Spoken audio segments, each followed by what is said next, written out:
My name is Ross Merriam, and I qualified for the Players' Championship through an at-large bid.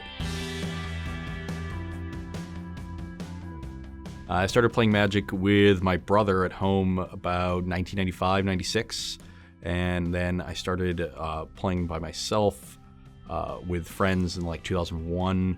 Really started playing competitively a few years after that, and then really serious competitive Magic, almost professional Magic, probably starting 2011. My most memorable win, I would say, either beating Jim Davis in the semifinals of the Standard Open in Providence, a really long, tight match, Mono Blue Devotion against Blue White Control.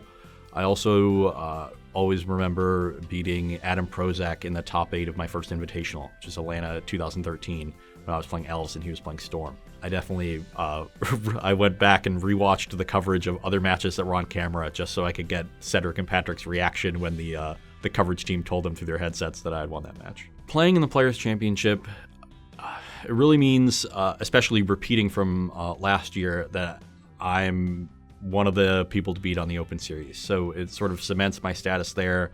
You can always say like 1 year is a fluke, so the second year is more meaningful, or the second time you accomplish anything really cements the first one. So I think this one cementing the, last year is a really big deal for me, and probably for a lot of the other people that have repeated. I think we have 7 out of 16 the same, so I guess there will be a bit more rivalry between the 7 of us.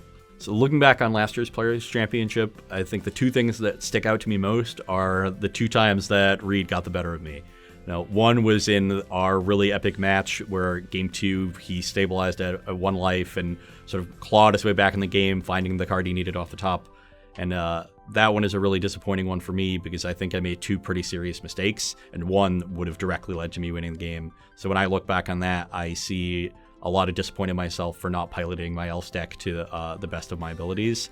And then on day 2, I can remember watching Reed's match against Tom Ross, where had Tom won the game, I would have won our group on tiebreakers and moved to the top 4. And that was a really tense match for me to watch, and I was pacing around the room, trying to watch as much as I could, but becoming so sort of overwhelmed by the moment of it all that I would eventually walk away, and that happened 2 or 3 times. So Reed just got me both times, but fortunately he's not here this year, so hopefully things will go a little bit better. So I prepared mostly alone. I had people outside of the tournament to help me just play games, and most of my preparation happened over this week in terms of direct testing, although I've been really trying to lock down the metagame, obviously, figure out what other people might play.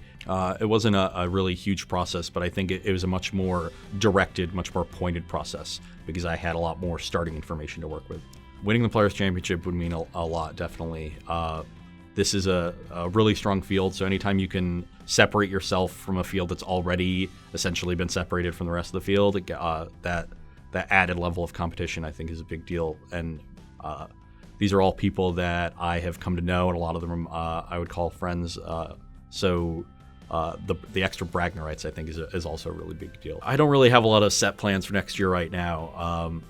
I still have a lot of commitment to the Pro Tour circuit, and I want to continue to see success there, and I've fallen a little bit behind of my goals there, so I might have to refocus a bit, at least early, but I definitely want to keep making the Players' Championship as often as I can, so you're definitely going to continue to see me at every Invitational and as many Opens as I can reasonably go to.